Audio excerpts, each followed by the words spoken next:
Welcome to the Ordinary Marathoner podcast.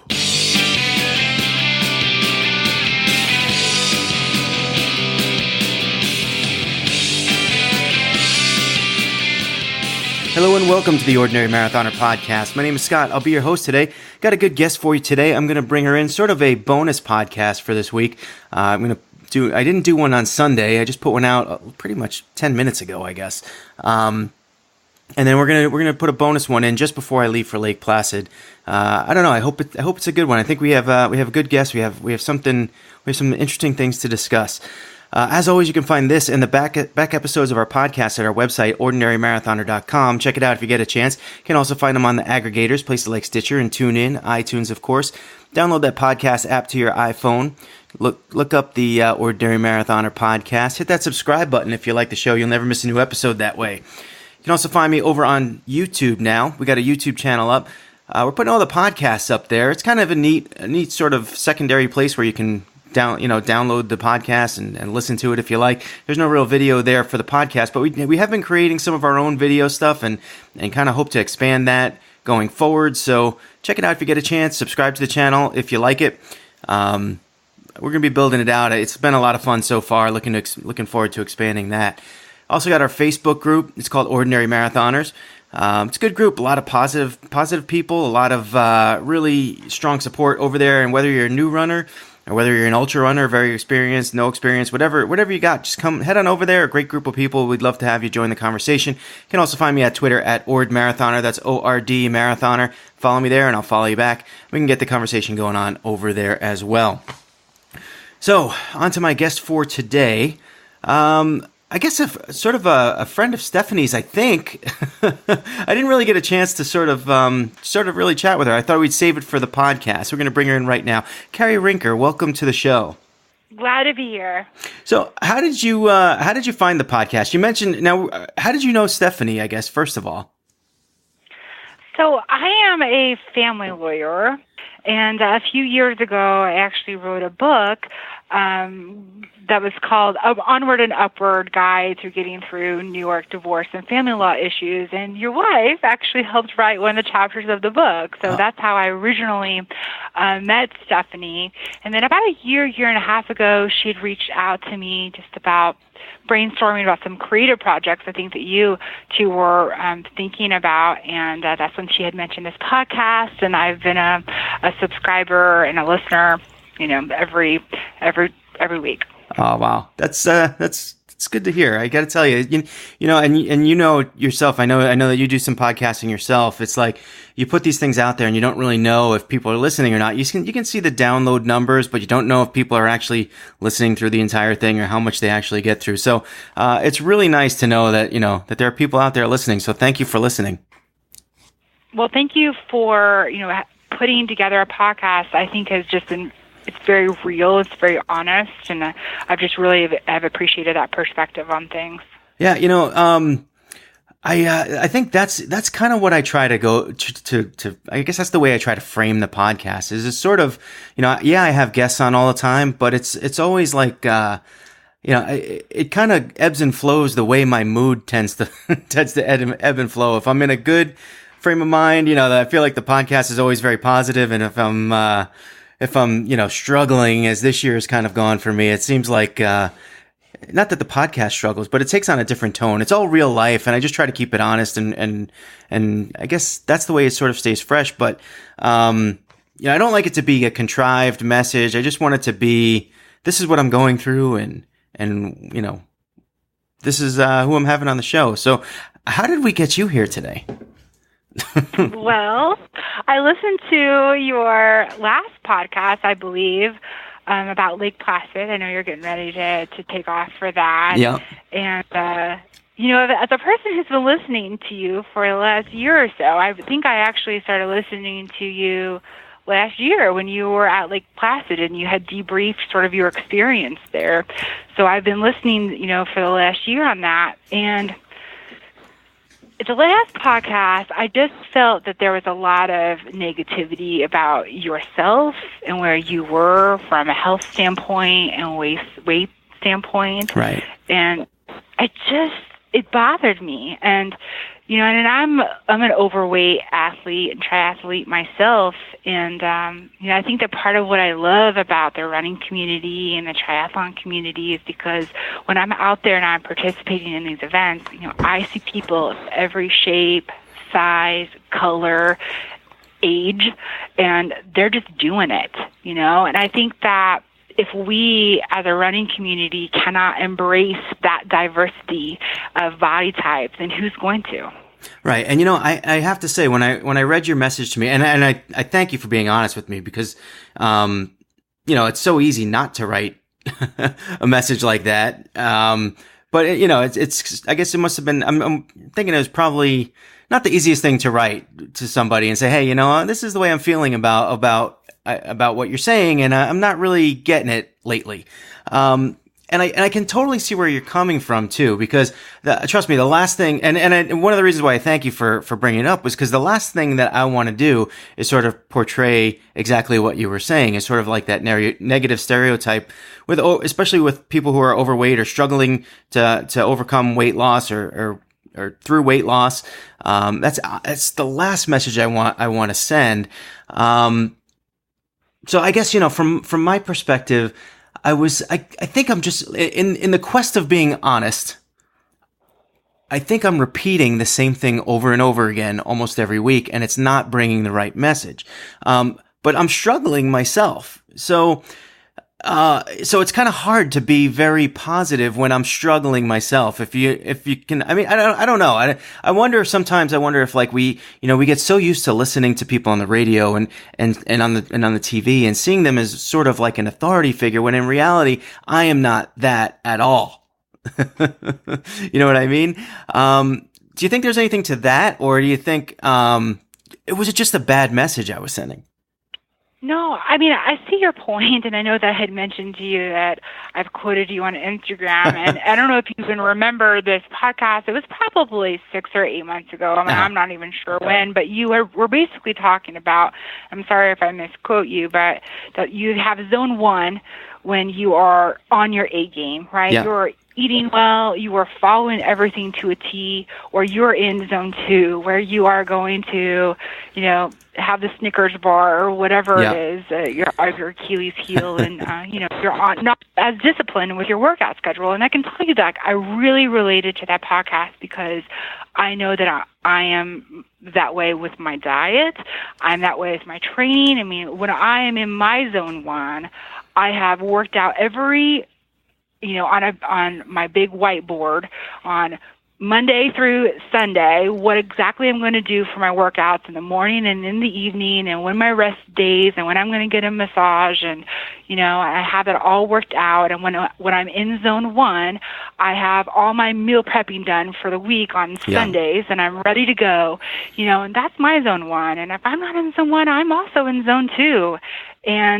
But I think sometimes as an athlete, you need to realize that sometimes life happens in zone 2, right? I mean, and I mentioned this to you in the email and the message that I sent to you. In the last year and a half of my life, I've been struggling in zone 2 myself.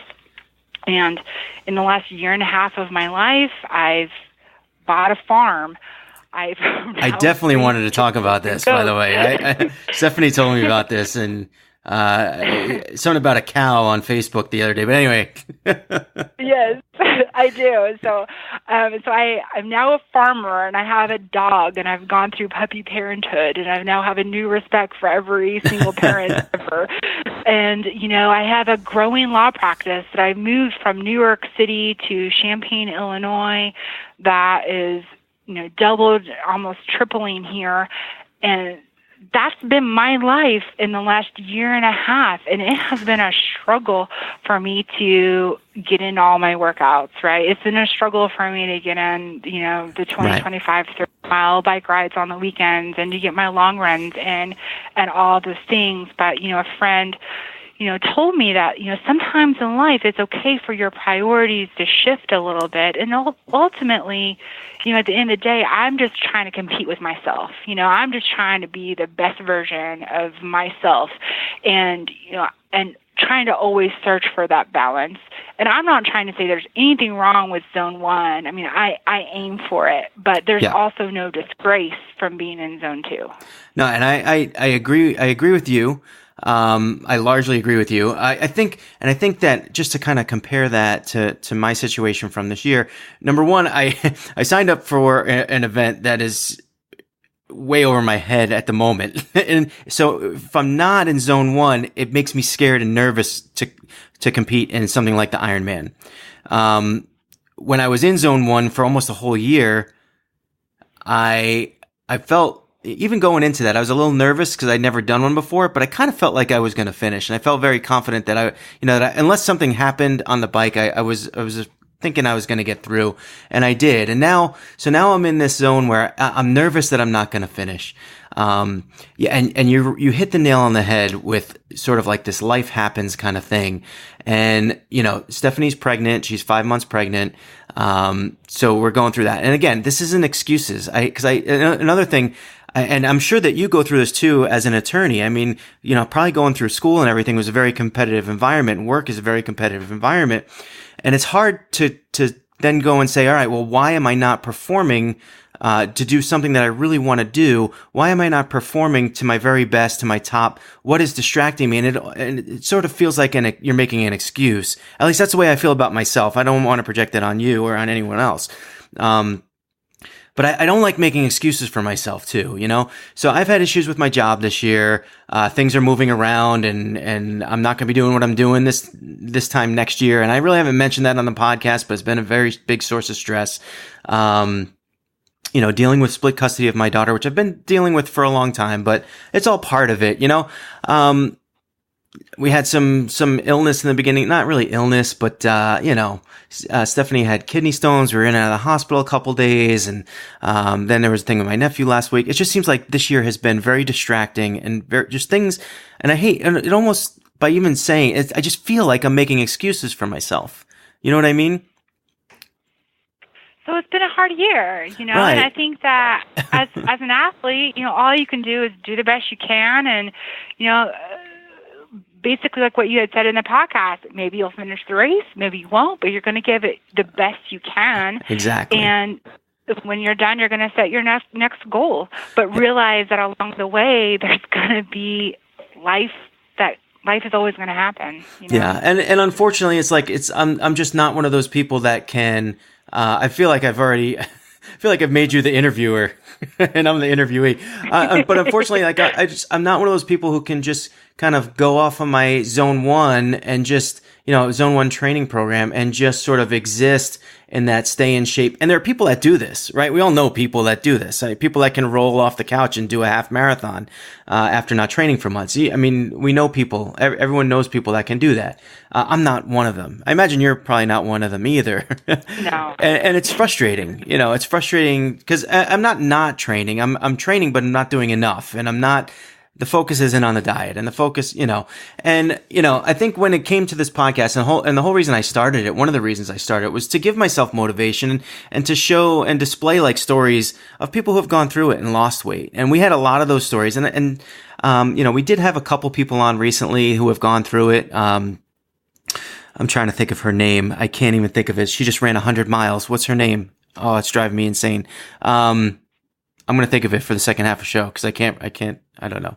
But I just had her on. She ran like she lost 100 pounds, ran 100 miles. It's like these stories are incredible. And really, I think that should be the whole thought of ordinary marathoner, should be sort of a very positive message. And I kind of wanted to have you on so that I can sort of explain and go through the thought process, even if I'm doing it sort of right now in my own head as I talk to you.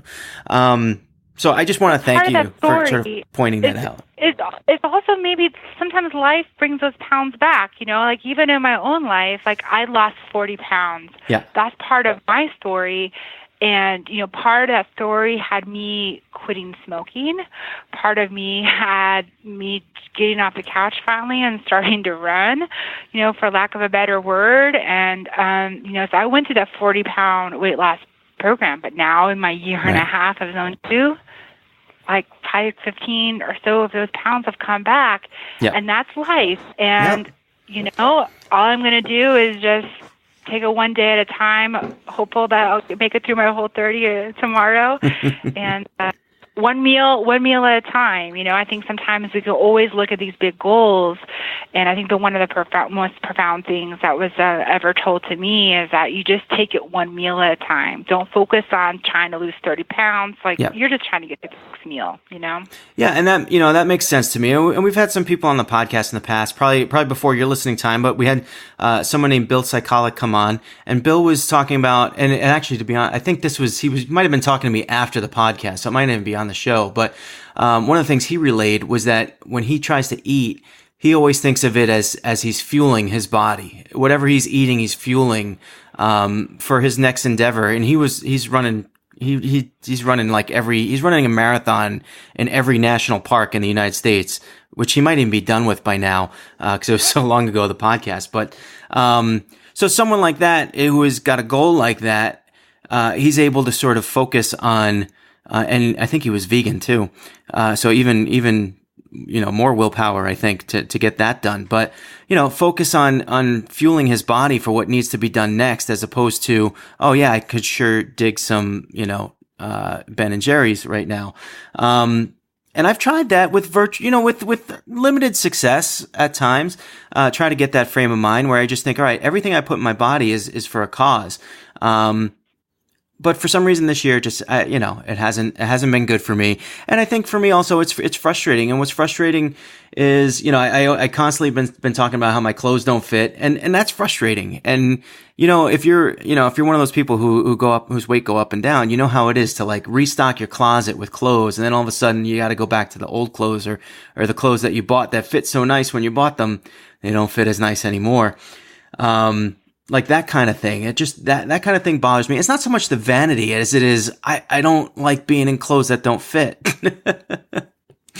And, I don't know, you go through the same thing? I mean, it's not, like I said, it's not, I don't feel like I look in the mirror and go, oh, I hate the way I look. I just, I'm miserable. It's more like, it's frustrating, all the corollary things that go on and that occur because of gaining weight that frustrate me, and that, and combine that with the performance issues. Like, there's a reason why why the offensive linemen play offensive line and the running backs play. You don't see a guy 300 pounds playing running back. It's because he's stronger and fast. He's stronger and heavier, and he's not as fast. So when you're heavier, you don't see a guy weighing 300 pounds winning the New York City Marathon. Not that that's my goal, but it affects performance in a way. So by gaining 30 pounds, I know it's going to affect my performance in this race. It's frustrating. Yeah, I mean, I can relate to all of those thoughts. After I lost weight, I chunked a bunch of my clothes that didn't fit me. I got my clothes tailored, and, some of those dresses aren't quite fitting me anymore. And I hear that, and I think I mentioned to you that people spend a lot of money on bikes that are a little lighter, and they could just lose a little bit of weight. And I totally get that the weight itself impacts performance.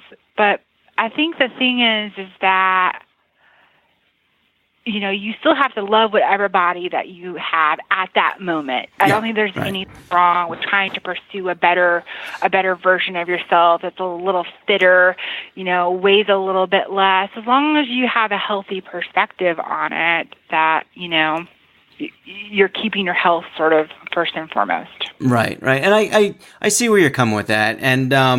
And I'm, like I said, I'm so glad, and I'm thankful that someone was able to reach out to me and talk to me and, about that, because I think, it's a message that we like to try to spread, that healthy message. And I think that, along with running and along with exercise, it's just a very empowering sport as a whole. And I hate to think that anything I say or any kind of message that I'm sending is taking that away from anyone else's experience. It's obviously not my intention, but, hey, Cari, we're gonna hit the break right now.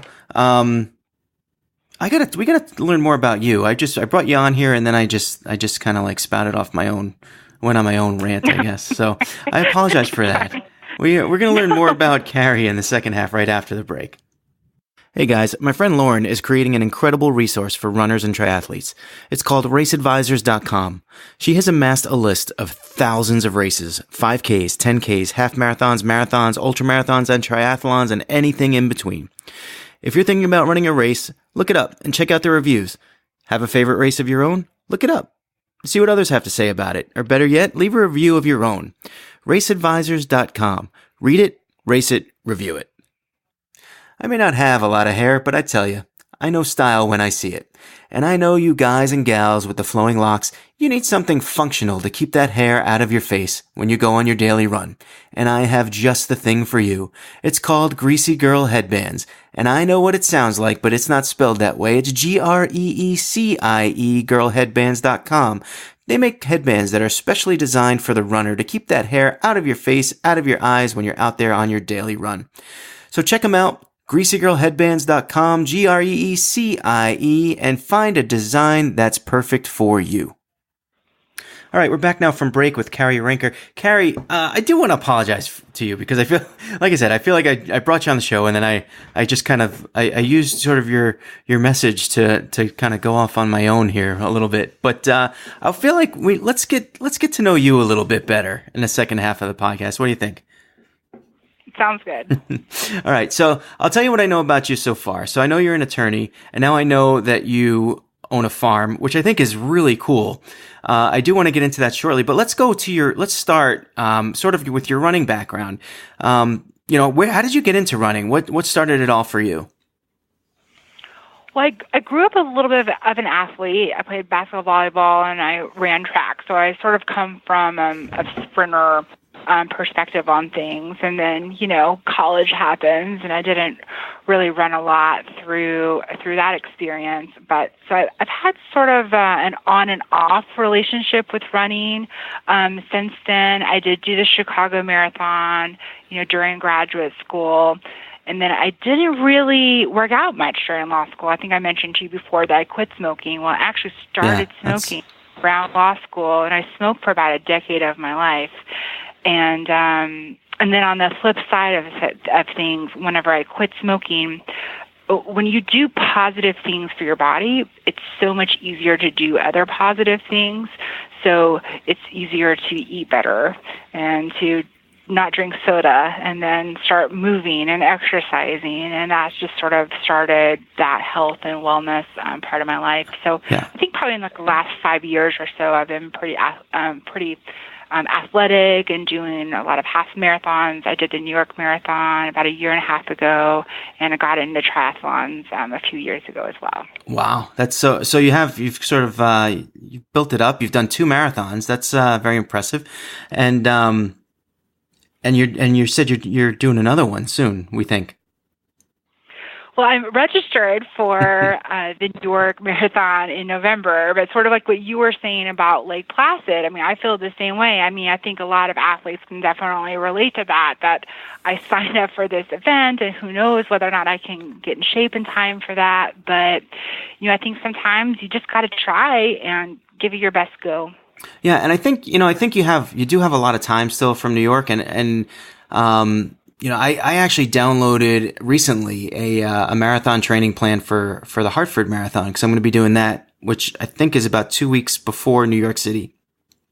And it wasn't a full training program because I'm already past like the first few weeks. I think it was a 20-week program. But it seemed pretty manageable. So I think you still have time. So I wouldn't sell yourself short just yet. I mean, you do have time to kind of build that back up. And you said you're training for a triathlon. What's that all about? Yeah, so I'm training for the Chicago Triathlon. I actually did the same race last August, so it will be my second time doing it, and I'm doing the sprint version of it, so I'm not doing the Olympic size. Swimming in Lake Michigan was not so easy, let's just put it that way. Yeah, I got to tell you that my 2 triathlons, the ones I'll never do a river or a saltwater swim if I have my choice. I don't think it was so different. the salt water, there were jellyfish, the currents, and the lake. I know you said Lake Michigan was obviously still a lake, but I would imagine that the currents in Lake Michigan are stronger than the currents in Mirror Lake Placid.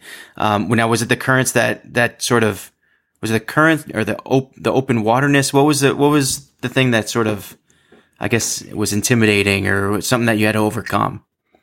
Well, it was a few things that day. First of all, it was really choppy. And second That's of horrible. all, That's, I mean, if you haven't trained in that, that's like the worst feeling. yeah, I know. And, it's my first time doing the race, so I didn't really investigate, where I really needed to be. And to make a long story short, I put myself in the middle of the pack, and swimming is definitely not my strong suit. I just really learned to swim as an adult a few years ago. And then there was a wave of men that left right behind us, and I basically felt trampled in the water. Which is dangerous. It's like the last thing, it's like you train in a pool, and that's the one thing, even when if you train in open water, you can't train for crowds, right? It's like a brand new thing. And I don't know about you, but I tried to stay really wide when I swam just for that reason. It's intimidating. Well, I've learned that lesson now, and I think for sure that's going to be my strategy next month when I do that. But basically what I did, and I have no shame in admitting this, is I was slightly panicking in the water, which is the worst thing you can do. And I swam to one of the boats. Yeah. And I just had this moment of like, oh my goodness, do I get out of the water and just call it a day? Like, what do I do? Like, am I going to drown? And I literally just made the decision, kind of like what I was just trying to say before, like you're just going to eat one meal at a time. I'm just going to swim to the next boat. That's all I'm going to do. I'm just going to swim to the next boat. And I got to the next boat, and then I'm like, okay, I'm just going to swim to the next boat.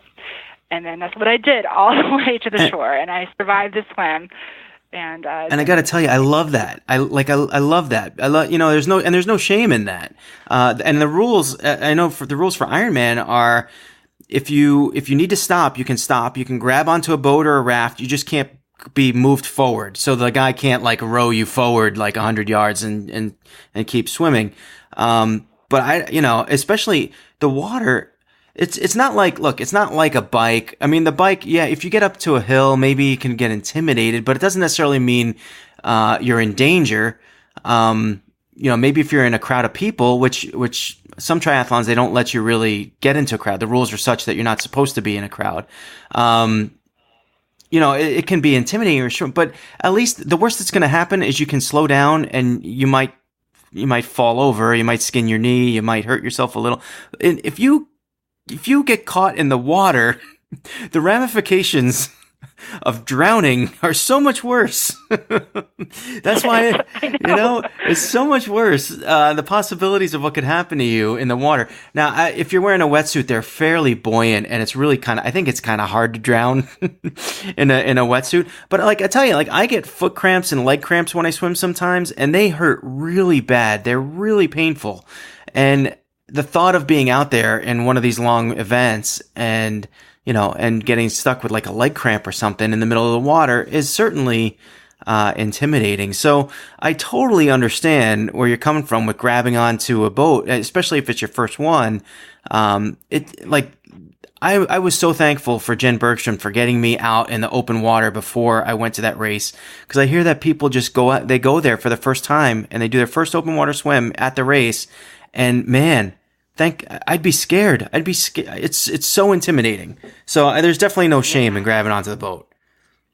It's a totally different experience, and now that I've moved from New York to Champaign, Illinois, it's a lot more difficult for me to get open water swim. So I'm going to actually probably make a road trip to Chicago here a few weekends before the race, because I want to have that experience. I'm not having it, the day of freaking out a little bit. Yeah, and I'll tell you too, is one of the things, and I don't know if you did this before your race, but you definitely want to get into that wetsuit and get yourself in the water and do like a little warm up beforehand, because one of the things that I did in Maryland was I didn't do that. And when I got into the water, The wetsuit was like, it was tight on my arms and I didn't have time, I couldn't adjust it. It took a long time for me to kind of get used to being wet and being in the wetsuit. And, sometimes you get air bubbles in there and you got to like work them through. But if you can get in the water beforehand, I find that it'll save you a couple minutes in the long run, make you feel way more comfortable too, as opposed to just jumping in the water and getting going. Yeah, that's good advice. It's a little tip from me. All right. So your triathlon is next, or the marathon is next?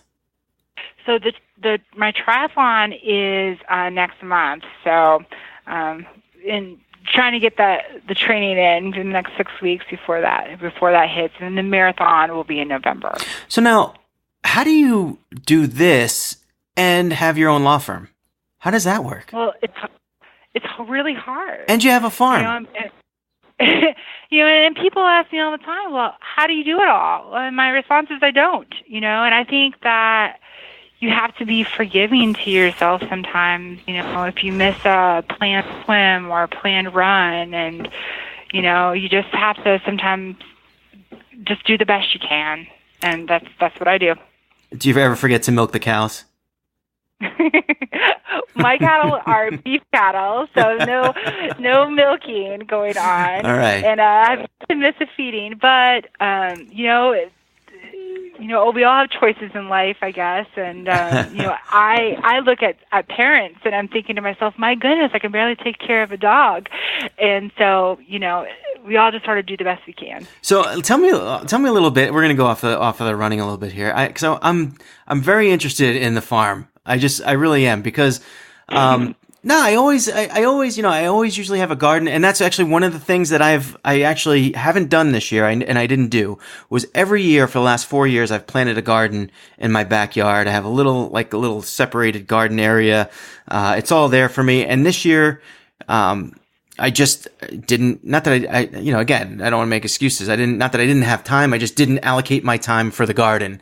So it's always something that interests me. I love getting food from the garden. Like I usually grow cucumbers and tomatoes, and I bring that for lunch half the time, which could be, again, part of my weight gain, because I'm not eating cucumbers and tomatoes. I'm eating, taco salad, instead, or whatever's convenient at the food court. But, that's why I'm kind of interested in it. What made you decide that was something that you wanted to do?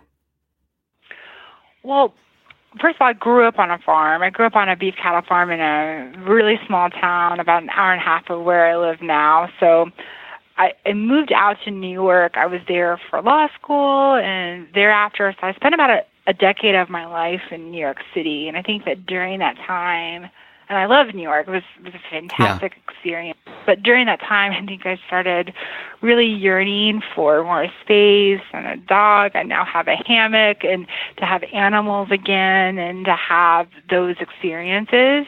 And so that was, I guess, was all part of my dream of moving home and sort of having that farm life again. So it's been a nice break. I mean, I'm an attorney, so I sit behind a computer screen. I'm on the phone a lot during the day. I'm meeting with clients. I have a desk job. And so for me to sort of have that physical labor, it's both bookends of my day. Yeah. It's a nice change. So you said it's like a beef cattle farm. Is that pretty much everything that you do on the farm? Or is there any kind of like vegetable planting, or is it just cows? I have a garden for sure. I was out picking some cherry tomatoes and some squash today. Yeah, I'm jealous. I was making some pumpkin blossoms. I don't know if you've ever had fried pumpkin blossoms before, but they are spectacular. So, fresh produce is great. And I think that, going back to eating healthy and things, I mean, I think that there's nothing like fresh produce. It tastes different. Just sort of. It tastes different. It's like a completely. And I don't know if it's. I don't know if it's because there's no pesticides, no all that other stuff that they put in there, or if it's just because you put love into it on your own and you want it to taste different, and it just does. But I always just enjoyed eating anything out of my garden way more than anything from the store, for sure. Yeah, and I have about 30 chickens. So I have fresh farm eggs every day. Oh, and, jealous. And I also have a few goats, so I've got some goat meat in the freezer. That's crazy. We have a shed in our backyard. We have like a golf course back there, and so our yard's pretty deep, and all the way in the back is a shed that we don't use. And I was thinking about getting some chickens and putting them in there. I don't know if my neighbors are really like that, but I got to check out if there's like a town ordinance against that or not. But it's something that my daughter heard. She's like, "Oh, let's get chickens." And I'm sure it all sounds good in the beginning, and then once you start working on them and cleaning out that chicken coop, but it's probably a lot different.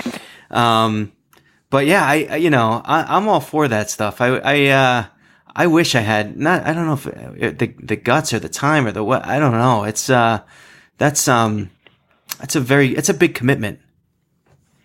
Chickens are a lot easier than what you'd expect, and they eat food scraps. I just gave them watermelon rind, yesterday. So if I'm cooking and I have, the parts of the pepper that you throw out, I just give them that, and they eat it all up. And they also eat insects and things. So, I know some chicken farmers that don't even really feed their chickens. They just let them go find the insects. Oh, wow. It's interesting because we had grubs in the backyard too for, like a whole section of our lawn was dead, and it turned out we had grubs. The chickens probably would have loved that. But, I guess, yeah, that would have been great. That would have been a great, instead I had to throw poison on my yard. But yeah, it's, I don't know. I think you have your own law practice. You have your own farm. You're running marathons. You're doing triathlons. I think that's incredible. Well, thanks. But, going back to where we started, I mean, it's, I get frustrated with myself. And I think that whenever I heard your podcast, it was almost like I had a mirror, where I was shown sort of the things that go through my brain of just self-loathing. Like, why is it that I can't get my long runs in? Why can't I make time? Yeah. Another morning has gone by and I've skipped another workout. And instead, I think that probably listening to you, it just sort of made me realize that I need to be kinder to myself, in those moments. Yeah. And it's, it's okay to, I'm sure it's okay to be, it's okay to be frustrated at times. And I think the one thing that I did say in that podcast and the one thing that I'll reiterate, by the way, the podcast that I released today, was before we recorded before you and I had talked, and it's probably along those lines again. And I actually, one of the reasons why I released it today was because I didn't want you to listen to it. Oh. Before you and I had a chance to talk. But I think one of the things I said was, you got to keep drawing the line, right? And if you're in that second zone where you're kind of off and you're trying and struggling, it's very easy to say to yourself, well, you know what? I didn't run yesterday. So if I don't run today, what's the big deal? Or, I didn't do a long run last week. So, whatever, I'm just going to sit home and have a beer instead. It's very easy to do that. And you might do that from time to time, and I do it. And I think that's been part of my struggle. But, the one thing I said was that, you got to keep drawing that line. You can't give up on yourself. You have to, no matter how bad it gets or how down you get on yourself, you have to just keep saying, I'm going to fight this. I'm going to fight through it. I'm going to keep drawing the line. I'm going to keep saying, all right, things have got to change now. And even though the last 20 times you said that, it may not have stuck. One of these days, it's going to stick, and you're going to get back into that zone one, and you're going to be on your game again. And I firmly believe that for myself. I don't know what it's going to take. Maybe it's going to take this race. Maybe, and I don't know how I'm going to finish this race. It could be either way. I mean, I could finish it and it could actually turn out to be, I think it would probably, I think I'd feel really good about myself if I finish this thing. Not because I didn't train, but because I think it's going to take a lot of heart for me to get through this. And I think I'm going to have to really, I'm going to have to go to really deep places to fight through this and get through there in time. And I think it'll be that, it would be really meaningful. And if I don't finish, my brain tends to work in a way that it's like, I can't believe I didn't finish. I know I can do this thing. I gotta prove that I can, to myself, that I can do it. So either way, I think that there's, that maybe this event, coming out of this event, if it's, no matter what the result is, there are ways mentally that I can take it. And hopefully, again, work towards a positive, use it as a positive step moving forward, and draw that line again, and not let it deter me from ultimate goals that I have down the line. So, I hope that's a positive message, and I hope, and again, I think maybe, I try to be honest, and I try to keep this like a real life thing, and this is just what I go through. So I'm glad that people listen. I'm glad people feel comfortable that they can talk to me about this stuff, and I hope that that's the message. I hope, going forward, that it's pretty much a positive message. Yeah, and like I mentioned with smoking, I mean, you can't even believe how many times I tried to quit smoking and then eventually it stuck, right? And so it's the same thing with bad habits, or if you get out of zone one, right? And all you can do is just pick up and try to do best the next day. I do believe a little bit about what the emotion tends to stay emotions. Yeah, sometimes it just kind of takes sort of an inertia back through. Yeah.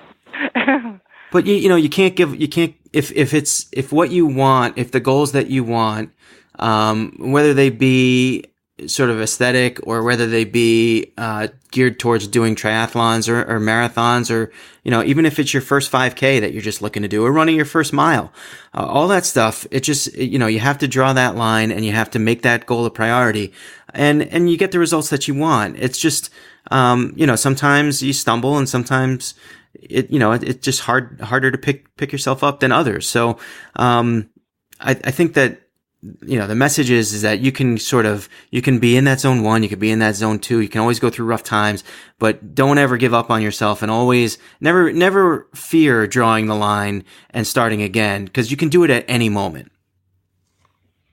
Yeah, absolutely. And I think that the more times that you've sort of reached those goals for yourself, the more times you realize, okay, listen, I can do this. I have it within me to get this done. Yeah, and it's just proving it to yourself, which I think is certainly a worthwhile venture. So, Cari, thank you so much for coming on the show. Thank you for having me. I was a little scared about reaching out to you. I was like, "Oh crap!" No, I gotta tell you, I don't want to lose a listener either. I'm so glad that I have people think that they can talk to me, and that they don't just hang up and never and just decide not to watch the show or listen to the show ever again.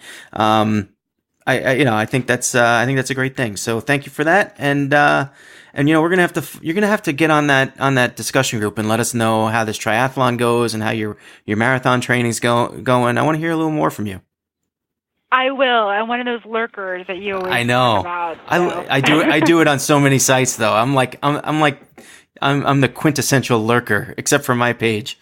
I read so many different pages. I just I don't want to comment. I don't know. Something about social media. It's like, I don't know. I get scared that I don't know. I don't want to be out there too much. I like my own little world, which is a horrible thing. Social media is a little bit like joining a party, right? And sometimes it's hard to sort of, when you're on the outskirts of the conversation, it's sort of hard to sometimes enter into it, right? To jump into it. Absolutely. It's like, I don't know anyone. I'm just going to sit in the corner over here. So, but yeah, I mean, I don't, I encourage lurkers. I encourage participation, whichever one you feel comfortable. The last thing that I want is for someone to feel uncomfortable being around there. So, and obviously you weren't, otherwise you wouldn't have come on. I'm thankful that there are, groups like yours and, obviously podcast platforms like this. It's sort of a safe place for people to come and express their concerns and express the good things and the bad things that come along with being a runner and a triathlete. Yeah, and I think the one thing that we do pretty well over there is there's very little criticism of people. There's very little, talking down or belittling people. It's sort of, I mean, literally people we have people who run 100 miles, ultra marathon runners that are on this page hanging out and commenting. And then we have people who, are training for their first marathon or training for their first 5K or just starting or they're just casual runners, but they like to post their runs so that they can just be part of a community. And I think it's all great. And I love doing it. And hopefully, I don't know, hopefully we keep the positive messages going forward.